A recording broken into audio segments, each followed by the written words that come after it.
ब्रह्मा विष्णु महेश अजर अमर नहीं है। इनका भी आविर्भाव अर्थात जन्म तथा तिरोभाव अर्थात मृत्यु होती है। प्रमाण के लिए देखिए देवी भागवत महापुराण। ब्रह्मा, मैं, विष्णु और शिव, यह तुम्हारी प्रभाव से जन्मवान है। हम तो जन्मवान हैं, हमारा तो जन्म होता है और मरते हैं, नित्य नहीं है, हम अविनाशी नहीं है। फिर इंद्रादि दूसरे देवता नित्य किस प्रकार हो सकते हैं?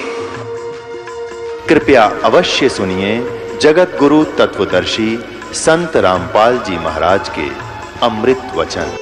अब आपने देखा कि वहां जो दास ने ब्रह्मलोक दिखाया आपको, उसमें महा इंद्र का एक द्वीप है, फिर ऊपर नकली अलग लोग सतलोक वो न्यारे बना रखे।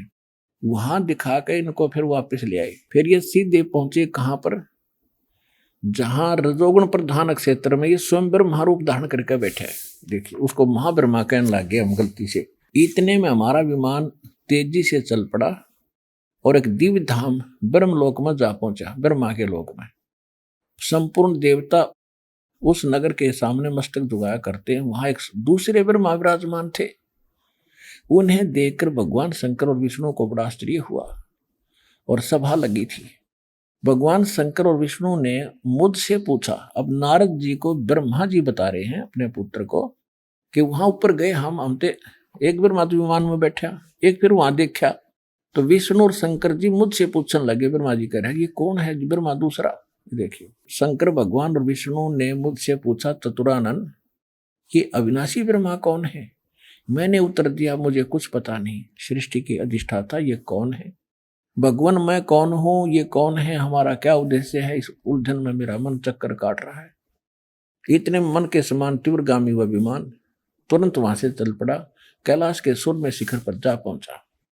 वहां विमान के पहुंचते ही एक भव्य भवन से त्रिनेत्रधारी भगवान शंकर निकले। वे नंदी वर्षा पर बैठे थे, उसके 5 मुख थे और 10 भुजाएं थी। मस्तक पर चंद्रमा सुशोभित हो रहा था। वहां पहुंचे तो वो तमोगुण प्रधान क्षेत्र में पहुंचे। वहां काल निकलाया बाहर अपना शंकर भगवान का रूप बना के।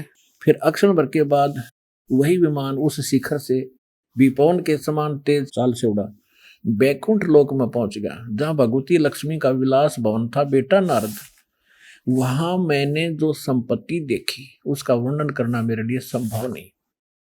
उस उत्तम पुरी को देखकर विष्णु का मन आश्चर्य के समुद्र में गोते खाने लगा। एक विष्णु तो विमान में बैठा था, हर एक आगे वो इनका पिताजी काल छल करके अन्य रूप बना कर बैठा था। वहां कमल लोचन श्री हरि विराजमान थे। अलसी के फूल के समान उनके श्री विग्रह की कांति थी। पीतांबर पहने थे, 4 भुजाएं थी। वे पक्षी राज गरुड़ पर विराजमान थे। दिव्य आभूषणों से उनकी अनुपम शोभा हो रही थी। प्राण प्रिया लक्ष्मी जी चमर डुला रही थी। उन सनातन श्री हरि की झांकी पाकर हम सभी भौचक्के रह गए। एक दूसरे को देखते हुए हम विमान के एक उत्तम आसन पर बैठे रहे। इतने में ही पवन से बातें करता हुआ वह विमान तुरंत उड़ा। आगे अमृत के समान मीठे जल वाला समुद्र मिला, उसका जल बड़ा ही मधुर था। अब ये कहाँ आगे, जैसे अभी बताया था आपको, दुर्गा का एक स्थान है बिल्कुल अलग से, उससे किसी का लिंक नहीं। तो वहां पहुंचे फिर ये उस द्वीप में। वहां एक मनोहर द्वीप था समुद्र के बीच में, और उस द्वीप में एक मंगल में मनोहर पलंग बिछा था। उस पलंग पर सुंदर रत्न जड़े थे। उस उत्तम पलंग पर एक दिव्य रमणी बैठी थी, एक सुंदर औरत बैठी थी। वे ऐसी प्रभावपूर्ण देवी थी मानो करोड़ बिजलियां एक साथ चमक रही हों। उत्तम अत्यंत सुंदर मुख था, लाल लाल दांत थे, करोड़ लक्ष्मियों से भी अधिक वह सुंदर थी। अब यहां आगे अब क्या किया, दुर्गा फिर वहां से आके अपने लोक में पहुंच गई। उन्होंने तो विमान में चाबी भर रखी थी, वो जहां जाना था अपने आप आ ही रहा था। जो उन्होंने इनकी भ्रमणा मिटानी थी तो वो पहले ही पहुंच गई, वहां पर बैठ गई। उन्हें देखकर अब हम 119 पृष्ठ पढ़ रहे हैं, 3रे स्कंद का। उन्हें देखकर हम सभी महान आश्चर्य में पड़ गए। कुछ समय तक हम वहीं ठहरे रहे, आपस में कहने लगे सुंदरी कौन है, इसका क्या नाम है, हम इसके विषय में बिल्कुल अनभिज्ञ हैं। हजारों, इसके हजारों नेत्र, हजारों हाथ, हजारों मुख, एक दूसरे से देखने पर अति सुंदर है। कभी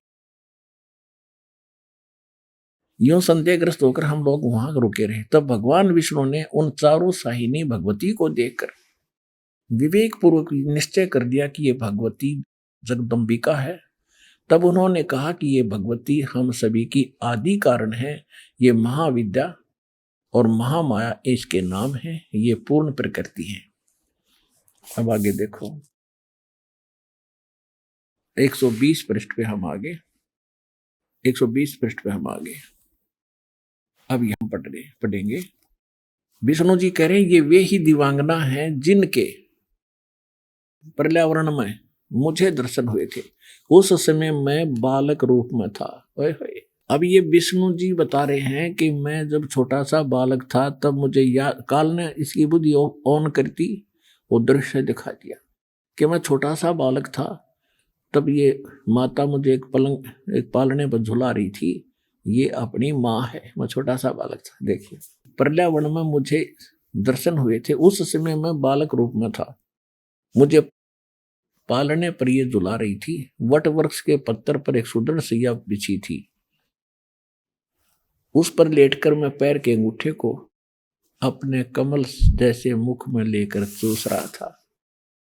इन्हें देखकर मुझे पहले की बात याद आ गई, ये हम सब की जननी है। अपने आत्मा ये ग्रंथ कोई आज लिखे नहीं, 5500 वर्ष पहले वेद व्यास जी ने लिखे थे, और ये ब्रह्मा जी बताने लग रहा।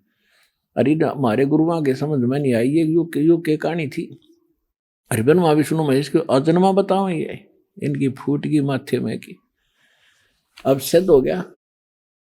फिर इनको क्या किया, अब विष्णु जी आगे अपनी माँ की स्तुति कर रहा है। 123 पृष्ठ पे वही चल रहा है जो बार बार आपको दास सुनाया करता था। हम उस पर पहुंचे हैं, आज समय मिला इसको पूरा बताने का। ये तीसरा स्कंद है और 123 पृष्ठ पे।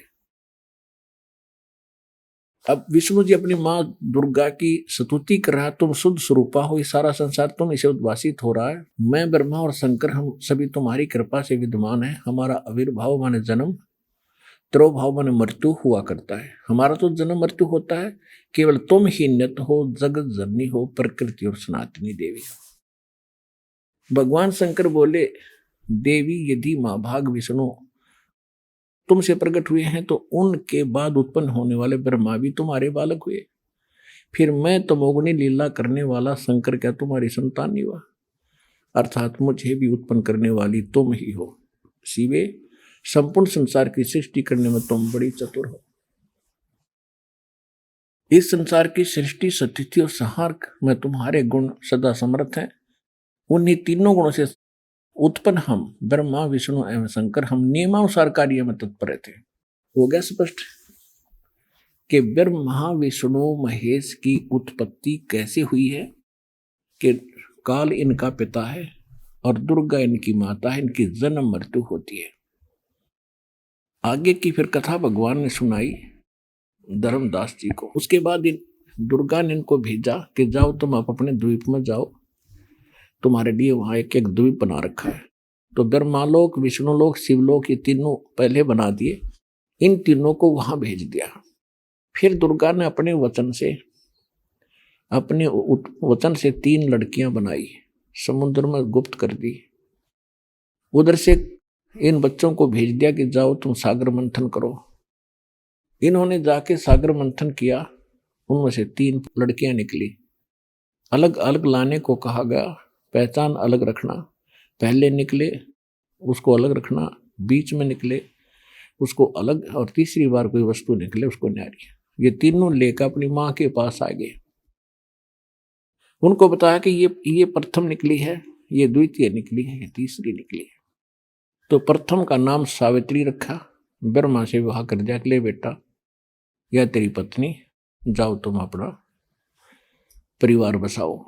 दूसरी का नाम लक्ष्मी रख दिया, विष्णु से ब्याह कर दिया, जा या तेरी पत्नी तो इसका पति, जा बेटा। और तीसरी का नाम उमा रख दिया, वह शंकर से ब्याह दी। तो यहां से ये सृष्टि सारी चली है। परमात्मा ने 700 वर्ष पहले बताई थी, और यही इस देवी पुराण में आपको थोड़ा सा और बता देता हूं। अब देखिएगा 128 पृष्ठ पे इसी पे, अब यहां से थोड़ा सा पढ़ेंगे तो आराम से समझ में आएगा। ब्रह्मा जी ने अपनी माता से प्रश्न किया कि माता, हम वेद में पढ़ते हैं परमात्मा साकार है और आप बताते हो वो निराकार है, कभी किसी की दृष्टि में आएगा ही नहीं। तो यहाँ वेद की बातों में और वैसे सुनी हुई बातों में मुझे कुछ कंट्राडिक्टरी स्टेटमेंट लगती है। देखिएगा 125 पृष्ठ पे, इस मूर्त और अमूर्त जगत का आधार तुमसे पूर्व कोई भी दूसरा पुरुष नहीं था, कोई तीसरा भी नहीं है। एकम अद्वितीयम ब्रह्म, इस वेद के वचन को व्यर्थ कहना तो बनता नहीं, और इधर अनुभव दूसरी बात कहता है। इस प्रकार वेद वाक्यों में और अनुभव में अत्यंत विरोध उत्पन्न हो रहा है। वेद कहते हैं एकम अद्वितीयम ब्रह्म, के एक परमात्मा है, दूसरा है ही नहीं, और हम जो अनुभव हम कर रहे हैं इसमें कुछ अंतर आता है। तो मुझे माता ये बताइए वो ब्रह्म आप ही हैं या कोई और है? यहां देखना, एकम अद्वितीय ब्रह्म है तो क्या वह आत्म स्वरूपा तुम ही हो अथवा वह कोई और ही पुरुष है?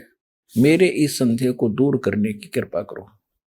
किसी महान पुण्य के प्रभाव से ही मुझे तुम्हारे चरणों की सेवा सुलभ हुई है। तुम स्त्री हो या पुरुष, यह रहस्य भी मुझे विशद रूप से कृपा करके बतलाओ। अब यहां आ गए हम, ये चौथा पंचमा अध्याय समाप्त हुआ तीसरे स्कंद का। ब्रह्मा जी कहते हैं, इस प्रकार मैंने जब भगवती जगदम्बिका से विनय पूर्वक पूछा तब वे मधुर वाणी में मुझे कहने लगी। देवी ने कहा कि मैं और ब्रह्म एक ही है। देखो पुणात्मा हो, चोर चुराव तूंबड़ी गाड्डा पानी में, वो गाड्डा हुआ ऊपर आवना सच्चाई छानी ना। अब यह छुपाने की चेष्टा करती है कि वो ब्रह्म और मैं कहूं, हमने दो ना समझाए, मैं ही हूं सब कुछ। ये देखो, अब देवी कहने लगी मैं और ब्रह्म एक ही हैं, मुझ में और इन ब्रह्म में भी किंचित मात्र भेद नहीं है। जो वे हैं वही मैं हूं और मैं हूं वही वे हैं। बुद्धि के भेद से भ्रम से भेद प्रतीत हो रहा है। हम लोगों के सूक्ष्म भेद को जानता है, हम लोगों के सूक्ष्म भेद को जो जानता है वही देखना है, वही। अब हम 126 पृष्ठ पर, वही बुद्धिमान पुरुष है। उसके संसार सागर से मुक्त होने में कुछ भी संदेह नहीं है, ब्रह्म एक ही है। अब यह भी साफ बता दिया है कि हमारे सूक्ष्म भेद ने जो जानता है ना, हम एक हैं कि दो हैं, वो है बुद्धिमान व्यक्ति, और वो तो फिर संसार से पार हो ही जाएगा जिसने योग ज्ञान हो गया। अब फिर क्या बताती है, मैं शक्ति रूप धारण करके पराक्रम करती हूँ। गौरी, ब्राह्मी, रौद्री, वराही, वैष्णी, शिवा, वारुणी, कावेरी, नृसिंही, वासवी आदि सभी मेरे रूप हैं। विभिन्न कार्यों के उपस्थित होकर मैं उन देवियों के भीतर अपनी शक्ति स्थापित करके मैं सारी व्यवस्था करती हूँ। हाँ, उस देवी के निमित्त बना लेना मेरा स्वभाव है। अब 128 पृष्ठ पर देखिएगा, यहाँ कह रहा विष्णु जी कह रहे हैं कि इस प्रकार मुझे आज्ञा देकर प्रसन्न वंदना भगवती जगदम्बा ने भगवान विष्णु से कहा, विष्णु, मन को मुग्ध करने वाली महालक्ष्मी को लेकर अब तुम भी पधारो, यानी जाओ। यह सदा तुम्हारे वक्ष स्थल में विराजमान रहेगी, इसमें कंचित संदेह नहीं। विष्णु जी तई दे दी लक्ष्मी, तू जा बेटा ले जा। आगे देखो, देवी ने कहा, शंकर, मन को मुग्ध करने वाली यह महाकाली गौरी नाम से विख्यात है, तुम इसे अपनी पत्नी रूप से स्वीकार करो। कैलाश की रचना करके वहीं रहो और उसके साथ सुख पूर्वक आनंद करो। तुम्हारी लीला में तुमगुण प्रधानता रहेगी। अच्छा, आगे देखो, 129 पृष्ठ पे हम पढ़ रहे हैं। यहां आगे, यों सृष्टि क्रम अपने संक्षेप में तुम्हें बतला दिया, और महानुभाव देवताओं, अब मेरा कार्य सिद्ध करने के लिए विमान पर बैठकर तुम लोग शीघ्र पधारो, यानी जाओ। और कोई कठिन कार्य उत्पन्न होने पर जब तुम मुझे स्मरण करोगे, तब मैं सामने आ जाऊंगी। देवताओं, मेरा तथा सनातन परमात्मा का ध्यान तुम सदा करते रहना। चाहिए। हम दोनों का स्मरण करते रहोगे तो तुम्हारे कार्य सिद्ध होने में किंचित मात्र भी संदेह नहीं। अब सुनियो, जब तक यूं कहती मैं और ब्रह्म एक ही हूं, दूसरा नहीं है, भ्रम तुम्हारे भ्रम बुद्धि का भ्रम है। अर्ब यूं कहे मेरा और उस ब्रह्म का, सनातन परमात्मा को, सनातन ब्रह्म का ध्यान दोनों करते रहियो। जब हम दोनों का स्मरण करोगे तो हम थारा कोई कार्य नहीं अड़ेगा। होगे दो, ये छुपाने की चेष्टा करते हुए भी ये सच्चाई को छुपा नहीं सके। अब देखिए, हम दोनों का स्मरण करते रहोगे तो तुम्हारे कार्य सिद्ध होने में किंचित मात्र भी संदेह नहीं रहेगा। ब्रह्मा जी कहते इस प्रकार कहकर भगवती जगदम्बा ने हमें विदा कर दिया। उन्होंने शुद्ध आचरण वाली शक्तियों में से भगवान विष्णु के लिए महालक्ष्मी, शंकर के लिए महाकाली और मेरे लिए महासरस्वती को पत्नी बनने की आज्ञा दे दी। अब हम उस स्थान से हम चल पड़े और दूसरे स्थानों पर हम तीनों के पुरुष रूप में प्रतिष्ठा हुई। हो गया क्लियर? अब एक बात और सोचने की है, यहाँ निष्कर्ष ये निकालना है कि जब ब्रह्मा विष्णु महेश का इनकी माँ ने ब्याह कराया, ना कोई बाती था ना बराती था, ना कोई डीजे बजानिया था, ना कोई जलेबी तारनिया था। ले बेटा, या तेरी पत्नी और तुम इसका पति, जाओ अपना घर बसाओ। तो ये बकवाद तो हमने शुरू कर दी, ये बेतुकी है। हमने अब फिर से अपने ढांचे को बदलना पड़ेगा ताकि हम अपना जीवन ढंग से जी सकें। तो आज का जो सत्संग था, परमात्मा ने 600 वर्ष पहले बताया था, धर्मदास ये जग बोरा ना, कोई न जाने पद निर्वाणा। यही कारण मैं कथा पसारा, जग से कहिए वो राम नियारा। यही कथा जग जीव सुनावो, सब जीवों का भरम नसाओ। अब मैं तुमसे कहूँ चिताई, त्रिदेवन की उत्पत्ति भाई। माँ अष्टंगी पिता निरंजन, ये जमदारुण वंशन अंजन। पहले कीन निरंजन राई, पीछे से माया उपजाई। माया रूप देख अति शोभा, देव निरंजन तन मन लोभा। निरंजन कीने भोग विलासा, माया को रही तब आशा। 3 पुत्र अष्टंगी जाए, ब्रह्मा विष्णु शिव नाम धराए। और तिनके सुत हैं तीनों देवा, ये अंदर जीव करते हैं सेवा। गुण तीनों की भक्ति में, ये भूल पड़ो संसारे। कहे कबीर निज नाम, बिना तुम कैसे उतरो पारे। 3 देव की जो करते भक्ति, उनकी को देना होवे मुक्ति। धर्मदास जी को परमात्मा ने ये सारी कहानी सुनाई। शेष कथा फिर सुनाएंगे, क्योंकि ये तो अमर कथा है, इसका तो वार पार नहीं है। और इस आनंदायक पुण्यात्मा कुछ दिनों में आपके रोम रोम खड़े हो जाया करें यह कथा सुन सुनकर, भगवान की सच्ची कथा।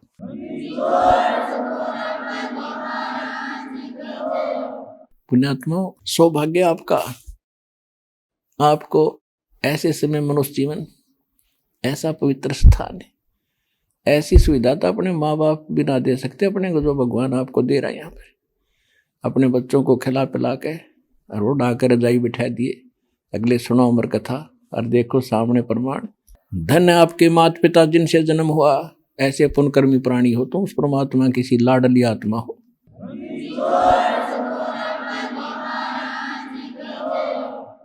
ब्रह्म पिता परमात्मा पूर्ण ब्रह्म, सर्व सृष्टि रचनहार कबीर परमेश्वर जी की असीम रजा से आप सभी पुण्यात्माएं सत्संग सुनने के लिए उपस्थित हुए।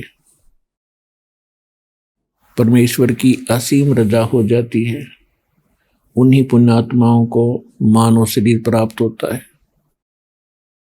मानव शरीर प्राप्त करके जिनकी भक्ति में रुचि है, श्रद्धा आस्था है, वो और भी अच्छी आत्माएं हैं। और परमात्मा की तड़फ में भटक रही उन आत्माओं को सत्संग मिल जाता है, सतगुरु मिल जाता है, सच्चा मार्ग मिल जाता है, तो वो पुण्यात्माएं परमात्मा की विशेष लाडली होती हैं। आप सभी पुण्यात्माएं उन तीसरे प्रकार की उत्तम आत्माओं में से हो, जिनको मानव शरीर प्राप्त है, परमात्मा की तरफ में भटक रहे थे, आपको सत्संग मिला, सच्चा नाम मिला, सच्चा ज्ञान मिला। तो सत्संग मिलने से, सतगुरु मिलने से जीव का उद्धार होता है, मनुष्य जीवन सफल होता है। सत्संग में आने से प्राणी को ज्ञान होता है, मेरा यहाँ मनुष्य जीवन प्राप्ति का क्या उद्देश्य है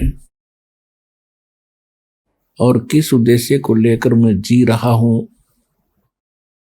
जो क्रियाएं, साधनाएं और जो संपत्ति में एकत्रित कर रहा हूं, ये मेरे साथ कितने समय तक रहेंगी। सत्संग में आने से ही आत्मा सतर्क होती है। सत्संग से पता चलता है कौन से कर्म करने चाहिए, कौन से ना करने चाहिए। जब तक हम सत्संग नहीं सुनते तो हम अपने अपने प्रत्येक कार्य को ठीक मानकर कर रहे होते हैं। चाहे कोई शराब पी रहा है, चाहे कोई रिश्वत ले रहा है, चाहे कोई मिलावट कर रहा है, और कितने झूठ कपट करके, ठगी चोरी करके वो अपना काम कर रहा है, उसको वो उत्तम मान रहा है, श्रेष्ठ मान रहा है, सही मान रहा है। सत्संग के अंदर परमात्मा का विधान बताया जाता है और उस विधान का जो उल्लंघन करता है उसको क्या सजा मिलती है, उसको कितना दंड मिलता है, ये भी परमात्मा के विधान में लिखा हुआ है, वो सत्संग के अंदर बताया जाता है। जब जीव को, जो प्राणी को परमात्मा के विधान का ज्ञान होगा तो फिर वो परमात्मा से डर के अपना जीवन सफर तय करेगा, बहुत से पापों से बचेगा और फिर सत भक्ति करके मनुष्य जीवन को सफल करेगा। परमात्मा हमें याद दिलाते हैं कि इस संसार में आकर के आप क्या कर रहे हो, आपने करना क्या चाहिए था। कबीर थोड़ा जीवन ये मंडे बहुत मंडाण, और सब ही उभा पंथ सिर राव रंक सुल्तान। परमात्मा हमें समझाना चाहते हैं कि जीवन तो आपका पता नहीं कितने समय का है। कबीर साहब कहते हैं, श्वास उश्वास में नाम जपो, व्यर्था श्वास मत खो, न जाने इसी श्वास को आवन हो कि न हो। उसके विषय में परमात्मा फिर कहते हैं, कबीर थोड़ा जीवना, ये जीवन थोड़ा, और मंडे बहुत मंडाण, कल्पनाएं पता नहीं कितनी लंबी चौड़ी बना के आपने स्कीम बना के रख रखी है, और सब ही उभा पंथ सर राव रंक सुल्तान, सभी यहां से चलने वाले मार्ग पर खड़े हैं, कभी भी आपका नंबर यहां से प्रस्थान करने का आ सकता है। कबीर एक दिन ऐसा होवेगा सबसे पड़े बिछो, राजा राना राव रंक भाई सावधान क्यों न हो। परमात्मा कहते हैं एक दिन ऐसा होगा आप सबसे विदाई ले लोगे, और जिसको आप अपना मान रहे हो ये आपका नहीं है।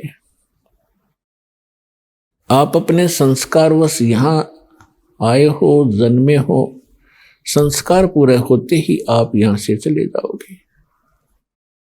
ये ज्ञान आपको सत्संग से होता है, सतगुरु कराते हैं, और सतगुरु परमात्मा का विधान बताते हैं। परमात्मा ने जो विधान बताया था 600 वर्ष पहले, वो आपको दास बता रहा है, सुना रहा है। एक दिन ऐसा होएगा सबसे पड़े बिछो, राजा राना राव रंक भाई सावधान क्यों न हो। चाहे कोई राजा है या रंक, निर्धन व्यक्ति है, सभी परमात्मा के बच्चे हैं। परमात्मा सभी के लिए एक सामूहिक इंस्ट्रक्शन दे रहे हैं, हिदायत दे रहे हैं। उजड़ खेड़े ठेकरी ये गुड़ गए कुमारे, रावण जैसे चले गए वो लंका के सिकदार।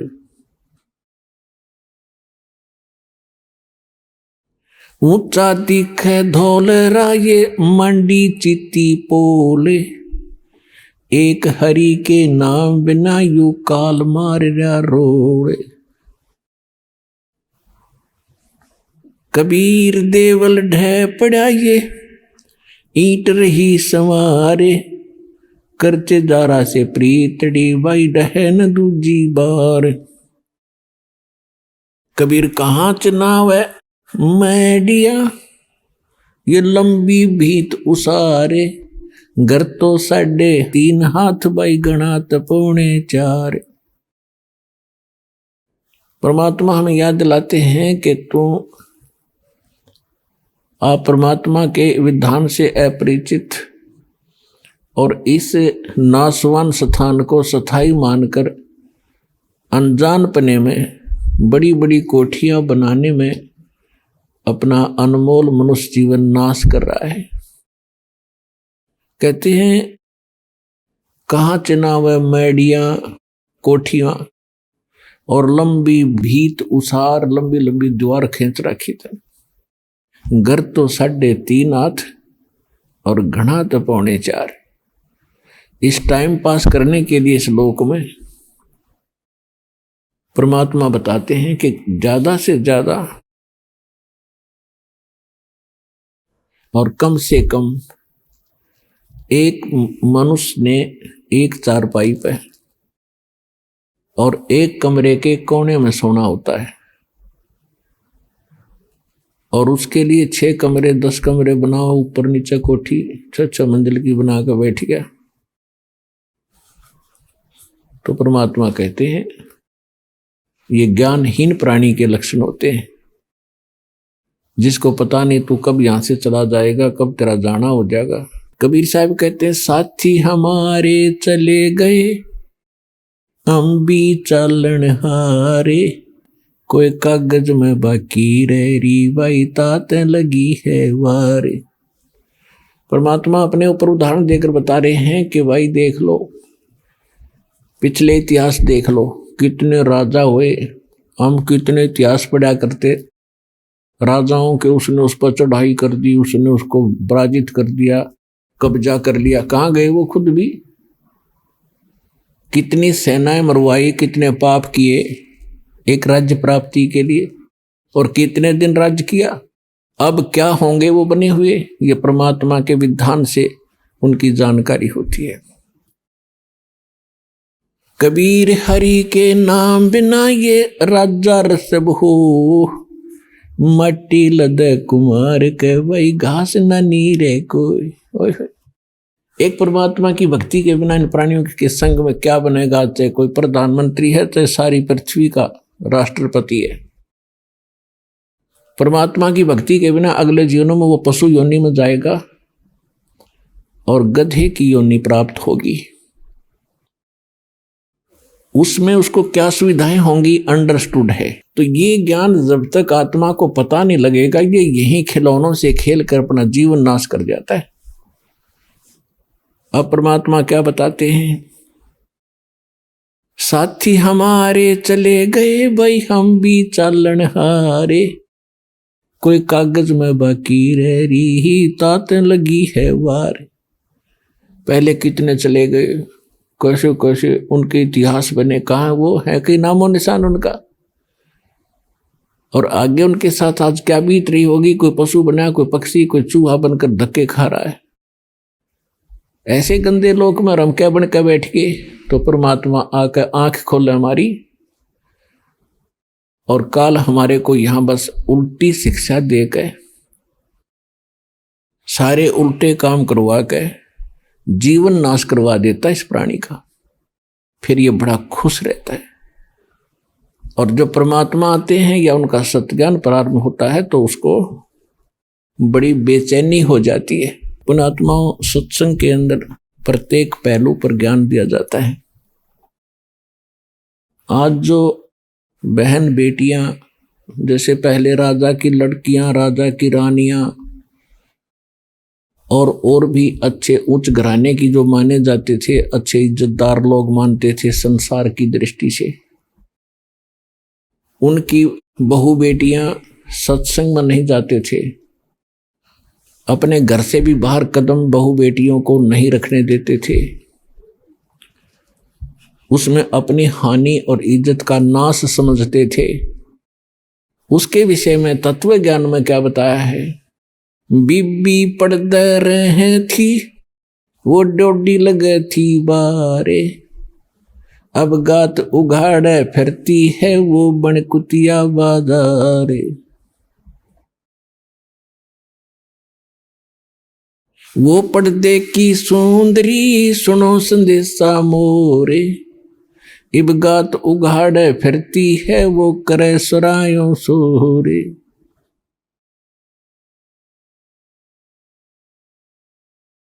नक बेसर नक पे बनी व पैर थी हार हमेल, सुंदरी से कुतिया बनी अब सुन साहेब के खेल। पुण्यात्माओं, ये विचार करने की बातें हैं। ये परमात्मा का दिया ज्ञान है, किसी डूम बाट के गीत नहीं कि उसने वैसे ही बकवाद कर दी होंगी। ये 100% सत्य है। हमें ज्ञान नहीं था, इसलिए हम इनसे दूर होकर अपना जीवन नाश कर ही रहे थे।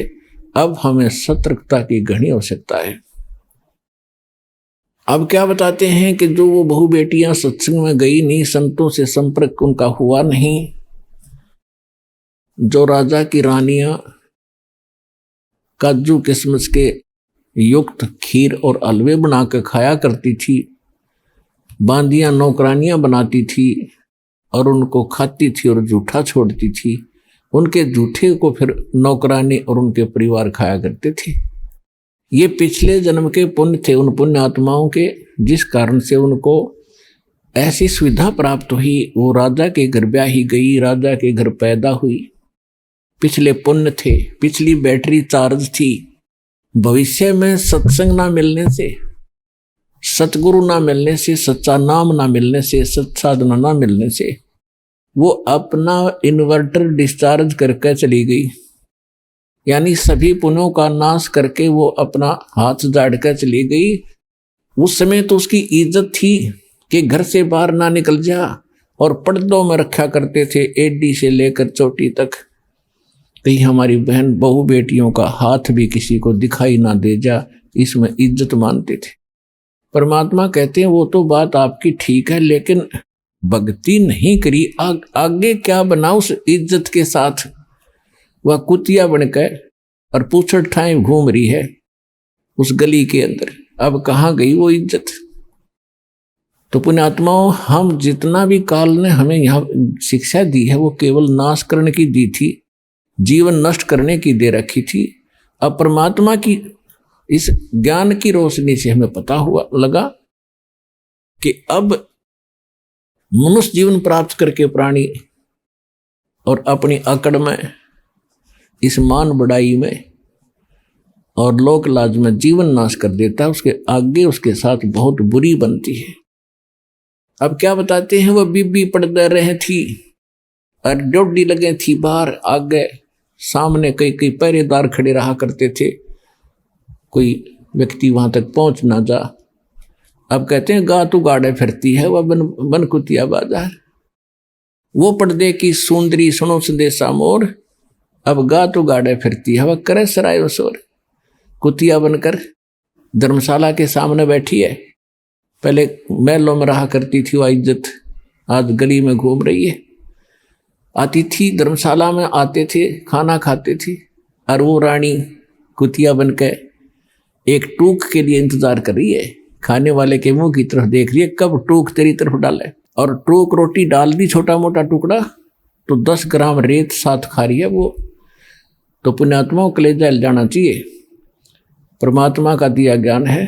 हमने मनुष्य को भी भक्ति की आवश्यकता है और बहन बेटियों को भी परमात्मा के आवश्यकता है। और सबको बराबर का शरीर मिला है, एक जैसी मिट्टी है, एक जैसा परमात्मा ने दिमाग और व्यवहार दिया है। दोनों ही भक्ति करना चाहिए। अपने बच्चों को साथ लावे, अपनी बहन बेटियों को साथ लाए, परमात्मा से जोड़ दे, फिर परमात्मा का उनका रक्षक हो जाएगा। तो हम भक्ति ना मिलने से, सत्संग ना मिलने से, हम अपनी सूझबूझ से जितनी अटकलबाजी हमने की वो सारी विपरीत की। अब कबीर साहब कहते हैं, कबीर कुल करनी के कारण ये अंसा गया बिगो, जब कुल के कर लेगा तू चार पाया का हो। अब तो लोक लाज में आके सत्संग में नहीं आता, ना सत्संग ना कोई भक्ति करता, क्योंकि शर्म आती है, लोग क्या कहेंगे, हंसी उड़ाएंगे। परमात्मा कहते हैं, जब यू कुल तेरे परिवार के लोग क्या मदद करेंगे, जिस समय तू पशु बनकर, गधा कुत्ता सूअर बनकर खड़ा होगा कहीं पर, तब ये कुल के कर लेगा जब तू चार पाया का हो। राम नाम निज सार है, राम नाम निज मूले, राम नाम सौदा करो भाई, राम नाम ना भूले। पुण्यात्मा, अब कौन से राम का सौदा करें, कौन से राम के नाम का जाप करें? सबसे पहले हमने ये निर्णय करना है, तो वो आपको बहुत बार बता दिया है और आगे बताते रहेंगे। अब परमात्मा की भक्ति में हमें सबसे पहले सतगुरु की आवश्यकता होती है। जैसा कि आज सुबह के सत्संग में आप सुन रहे थे कि परमात्मा ही स्वयं अपना ज्ञान बताते हैं, सच्चा ज्ञान बताते हैं, अपनी जानकारी देते हैं। अपने द्वारा रची हुई सृष्टि को वही स्वयं आकर ज्ञान बताते हैं, उसी को जानकारी देते हैं।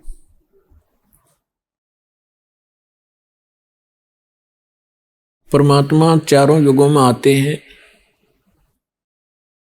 सतयुग में परमात्मा सत सुकृत नाम से आए थे।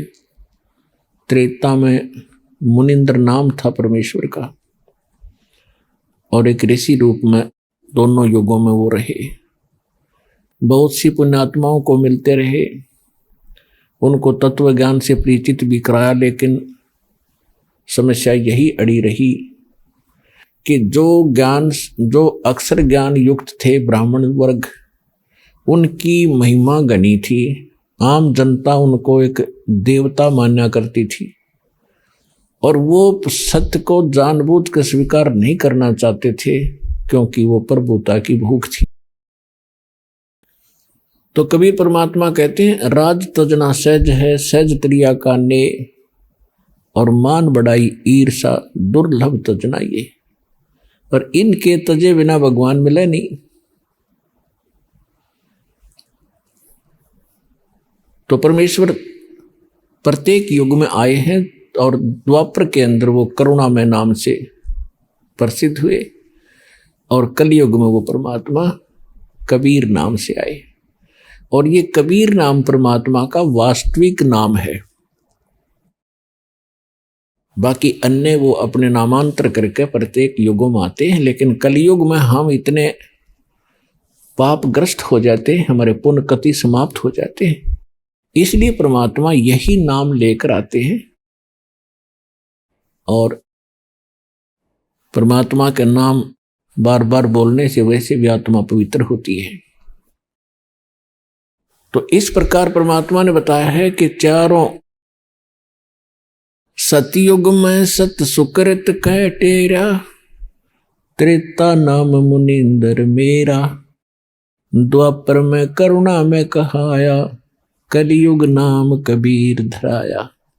जब कलयुग में परमात्मा आए, संवत 1455 सन 1398 ज्येष्ठ सुदी पूर्णमासी, जेठ उतरते की पूर्णमासी को सुबह सुबह ब्रह्म मुहूर्त में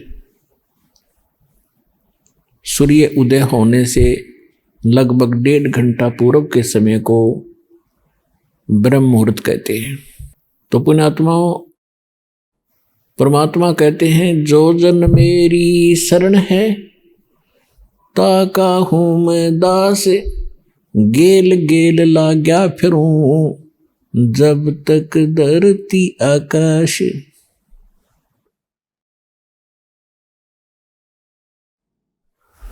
परमात्मा जब सतयुग के अंदर आए थे उस समय एक विद्याधर नाम के ब्राह्मण थे, उनकी पत्नी दीपिका थी।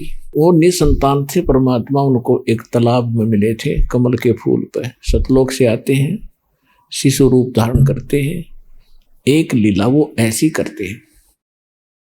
तो उस समय ब्राह्मण के घर परिवर्तन होने से वो ऋषि कहलाए।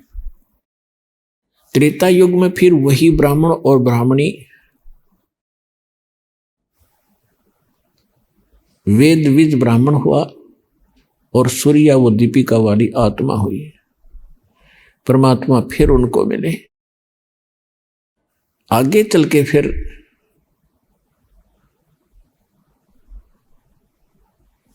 ऐसे ही उनका जन्म होता रहा। तो जो वेद विज ब्राह्मण था, विद्याधर ब्राह्मण था, वही स्वामी रामानंद जी की आत्मा थी। अब परमात्मा कहते हैं जो कभी मेरी एक बार शरण में आ गया, मेरे संपर्क में हो गया, उसको मैं पार करके छोड़ूंगा। तो पुण्यात्माओं, ऐसे ही आपके साथ परमात्मा बहुत युगों से है और आपका सौभाग्य है कि आज आपको परमात्मा ऐसे समय पर ले आया है, मनुष्य जीवन दे दिया है, प्राप्त करा दिया है कि शायद ये असंख्य युगों के बाद ये समय प्राप्त होता है। आप इस ज्ञान से परिचित होगे, परमात्मा के विधान से जब परिचित होगे तब आपको महसूस होगा सचमुच हम तो इसको खेल खेल सा समझ रहे थे, सत्संग में आ गए और चले गए, भक्ति कर रहे हैं, अच्छी बात है, बढ़िया ज्ञान है। लेकिन जब ज्ञान की गहराई में आप जाओगे आप हक्के बक्के रह जाओगे। ये हो क्या रहा है? वही भगवान बड़ी दया करी दाता, हमने कौन से जन्म में ऐसे पुण्य किए थे जो आज हम ऐसे अनमोल नाम और अनमोल ज्ञान और ऐसे अनमोल भगवान की शरण में और ये मंत्र जाप कर रहे हैं। ये आपके युगों युगों के पुण्य आपके साथ है। आज बेशक कोई घसियारा है, कोई मजदूर है, चाहे बेशक रोग से ग्रस्त है, वो पाप कर्म आपके पिछले जन्म जन्मांतर के हैं, लेकिन आपके भक्ति के जो अंक हैं वो भी निराले हैं, अद्भुत हैं। और आपको वो दुख आपका वरदान बन गया जो सतलोक आश्रम बरवाला जिला हिसार हरियाणा में आपको ले आया।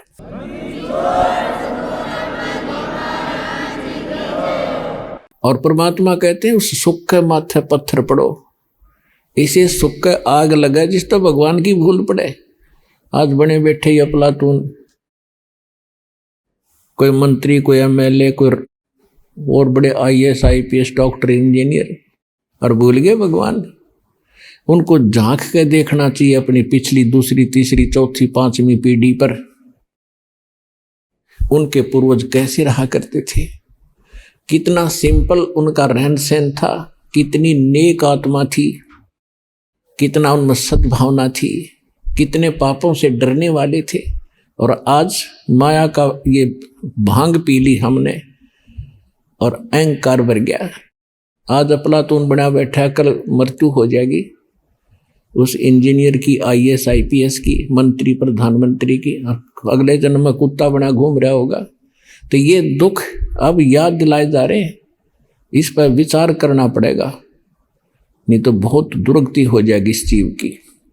तो परमात्मा कहते हैं मैं गेल गेल लाग्या फिरता हूं, जब तक परमात्मा कहते हैं जब तक तुझे पार नहीं कर लूंगा, इतना दम ले लूंगा। तो आपका तो वो समय आ गया, आप इनका पार हो जाओगे। परमात्मा का बहुत सा काम घट गया, आपके साथ युगों से भटक रहे हैं। 600 वर्ष पहले आए थे परमात्मा, और 64 लाख शिष हो गए थे कबीर भगवान के, 64 लाख शिष। एक धानक के, एक जुलाहे के, एक झोंपड़ी में रहने वाले मजदूर के, और 64 लाख शिष हो जाना, जिसको आज हम एक भगत और संत कह के उसकी फाइल क्लोज कर रखी थी हमने, इन नकली आचार्य और शंकराचार्यों के अज्ञान के आधार से। लाल को कुर्डी में फेंक रखा था, कूड़े में, और कौड़ियों की गठड़ी बांध रखी थी, बैंक बैलेंस बना रखा था। वह भूल थी, अब वो भूल मिटेगी। तो पुण्यात्माओं, जब परमात्मा द्वापर युग में आए थे, उस समय एक सुपच नाम के, सुदर्शन नाम के एक वाल्मीकि थे, और परमात्मा को एक वाल्मीकि दंपत्ति जो निसंतान था, वो उसको उठा लाए थे। परमात्मा ने शिशु रूप धारण कर किया था, और कमल के फूल पर वो विराजमान होते हैं। प्रत्येक युग में एक लीला वो ऐसी करते हैं। उनका नाम, उसके वाल्मीकि का नाम था भिक्खु, उसकी पत्नी का नाम था गोदावरी। और सुदर्शन के जो माता पिता थे, वो उन्होंने परमात्मा का नाम नहीं ग्रहण किया था। जब परमेश्वर द्वापर युग के अंदर एक लीला कर रहे थे, सुदर्शन को यह बात समझ में आ गई थी। सुदर्शन जी कौन थे? वो सुदर्शन वो थे, सुपथ सुदर्शन, जिन्हों के बारे में हम सुना करते थे कि पांडवों ने एक अश्वमेध यज्ञ किया था, उनका यज्ञ संपूर्ण नहीं हुआ था, और सुपच नाम के एक भगत ने, सुदर्शन सुपच ने वो यज्ञ पूर्ण की थी।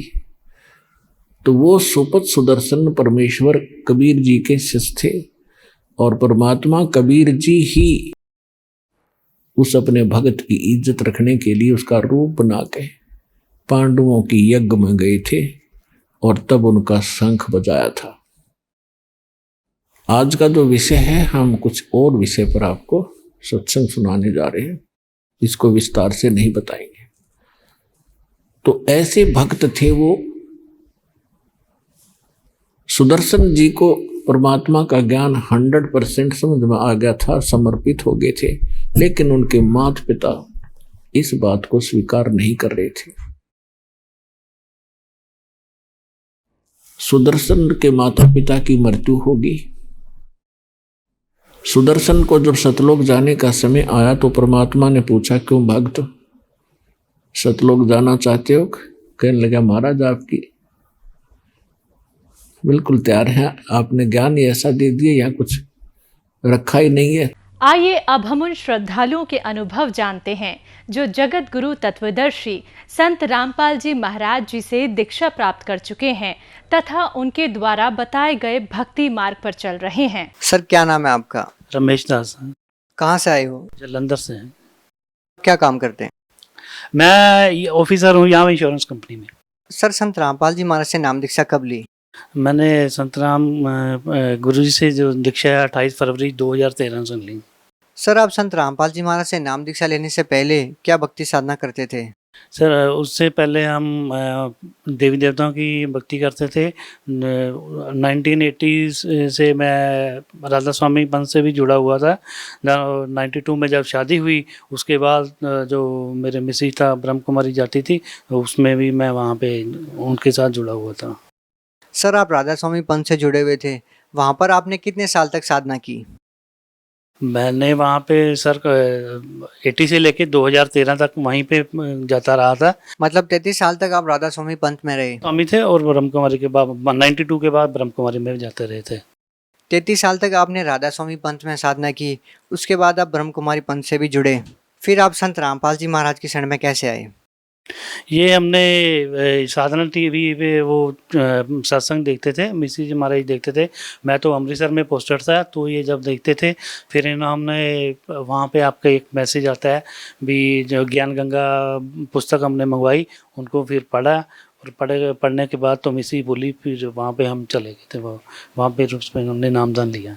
सर, ज्ञान गंगा पुस्तक के बारे में बहुत सारे श्रद्धालु जिक्र करते हैं। ऐसी ज्ञान गंगा पुस्तक में कौन सी विशेष बात आपको लगी जिसको पढ़कर आप अट्रैक्ट हुए कि हाँ, संत रामपाल जी महाराज को गुरु बनाना चाहिए? उसमें ऐसे था, पहले तो हम जितने भी देवी देवता की भक्ति करते थे, शिव जी की भी जब भक्ति करते तो वो देखते थे भी शिव जी खुद अपनी सारी उम्र भक्ति करता रहा, लेकिन किसकी करता रहा ये कहीं भी उसका नहीं था। ठीक है, तो ये जब हमने ये चीज़ पढ़ी, इधर से ज्ञान गंगा पढ़ी, सृष्टि रचना, हम पहले अपने कॉलेज लाइफ में ये देखते थे ये सृष्टि रचना कैसे हुई कैसे नहीं हुई, लेकिन पता ही नहीं चल रहा था कैसे नहीं हुई थी। जब किसी भी बुक्स में आप देख लो, गीता गूता में कहीं भी ऐसी नई चीज़ मिल रही थी। जब हम इधर ये ज्ञान गंगा पढ़ी, उसमें ये सब चीज़ें पढ़ी, सृष्टि रचना सब कुछ ऐसी देवी देवताओं के बारे में डिटेल में सारा हमें ज्ञान पता चला। सर, सृष्टि रचना के बारे में तो राधा स्वामी पंथ में भी बताया जाता है। संत रामपाल जी महाराज ने आपको ऐसी कौन सी बातें बताई जिससे आपको लगा कि हाँ, ये बात सही है? नहीं, उसमें राधा स्वामी पंथ में इतना डिटेल में नहीं बताया, उसमें तो ऐसे नहीं था, लेकिन इसमें शुरू जैसे ज्ञान गंगा में एक एक चीज़ बताई है, फिर उनके अथेंटिकेशन प्रूफ ने दिए, जो वेद हम जिनको बेसिक अपना बताते हैं, लेकिन और कहीं किसी भी धर्म में ऐसी कोई चीज़ है नहीं, कोई लॉजिक ही नहीं बताता, कोई मतलब अथेंटिकेशन कोई बताता ही नहीं। आपको संत रामपाल जी महाराज जी के ज्ञान में और राधा स्वामी पंथ से जो आपने नाम दीक्षा ले रखी थी, उसमें आपको क्या भिन्नता लगती है? उसमें ऐसे था, हम पहले तो मैं बताता हूँ अपने भी, जब जो नए गुरिंदर जी आए हैं, ठीक है, हम वहाँ पे जाते थे तो शुरू में जब हम सेवा करते थे, वहाँ पे लंगर सेवा करते थे, तो उसमें ज़्यादा कुछ हमें इतना पता नहीं चलता था, हम छोटे बच्चे थे, ऐसे उससे भी कर रहे थे।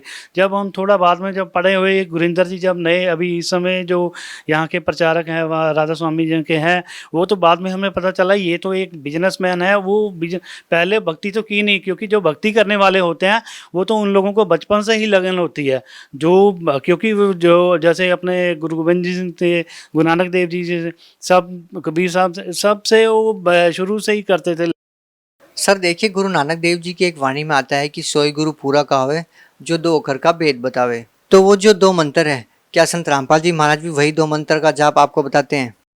हाँ जी, वही तो बताते हैं, और किसी में हमें कभी पता ही नहीं चला कहाँ पे दो मंत्र का जो ज्ञान था, हमें यहीं से पता चला है।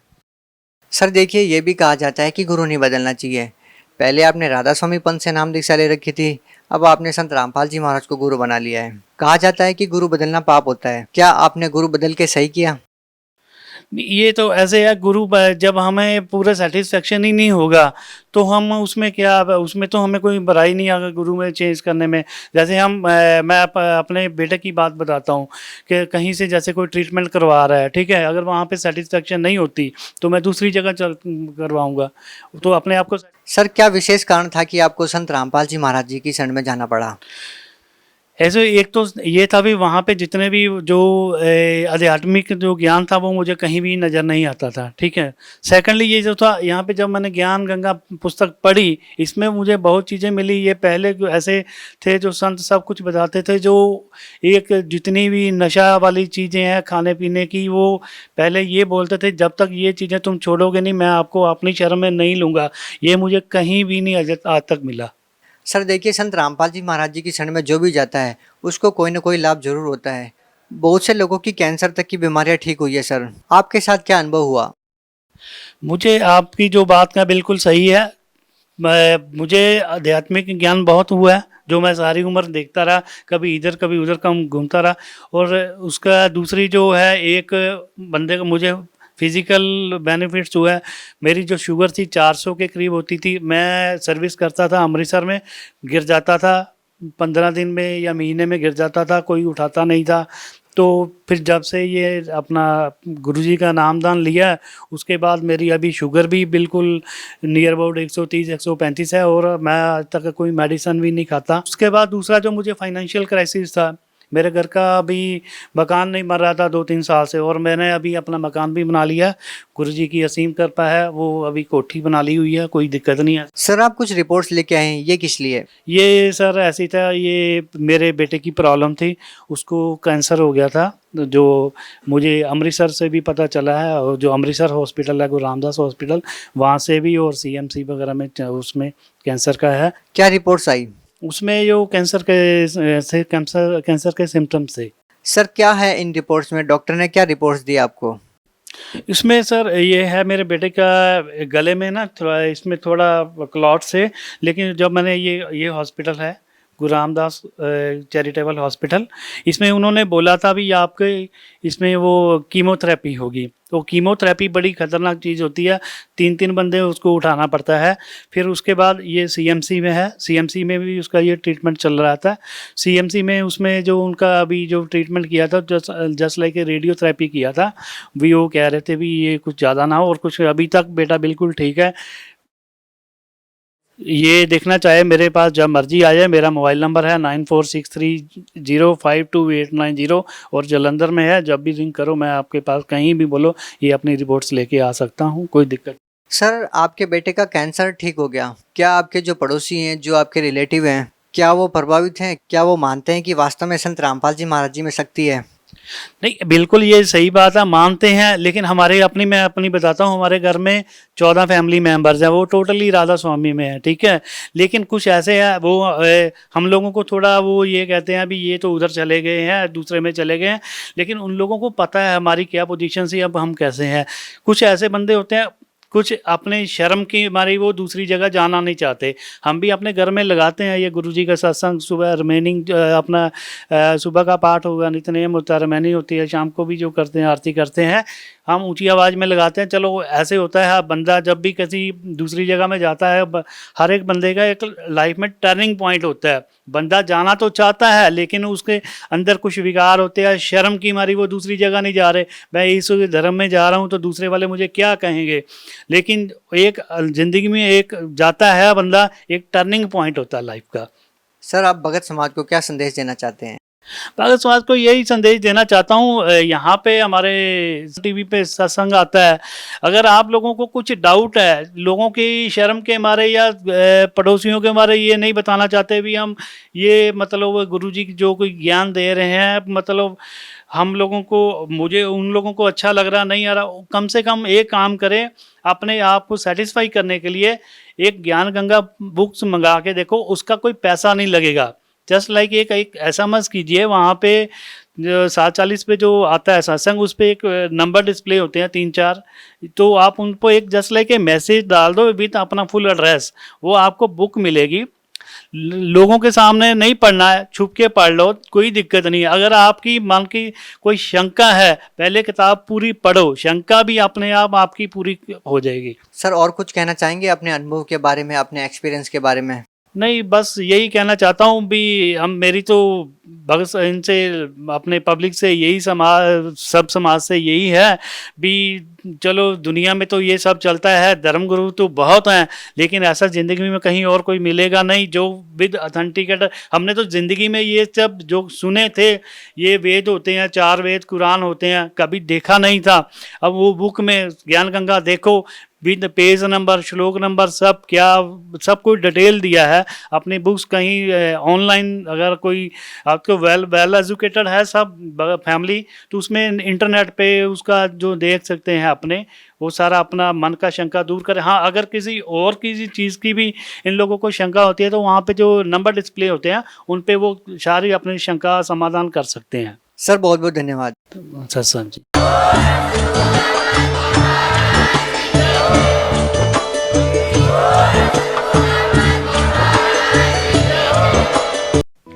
आप सुन रहे थे जगत गुरु तत्वदर्शी संत रामपाल जी महाराज के मंगल प्रवचन। अधिक जानकारी के लिए संपर्क करें।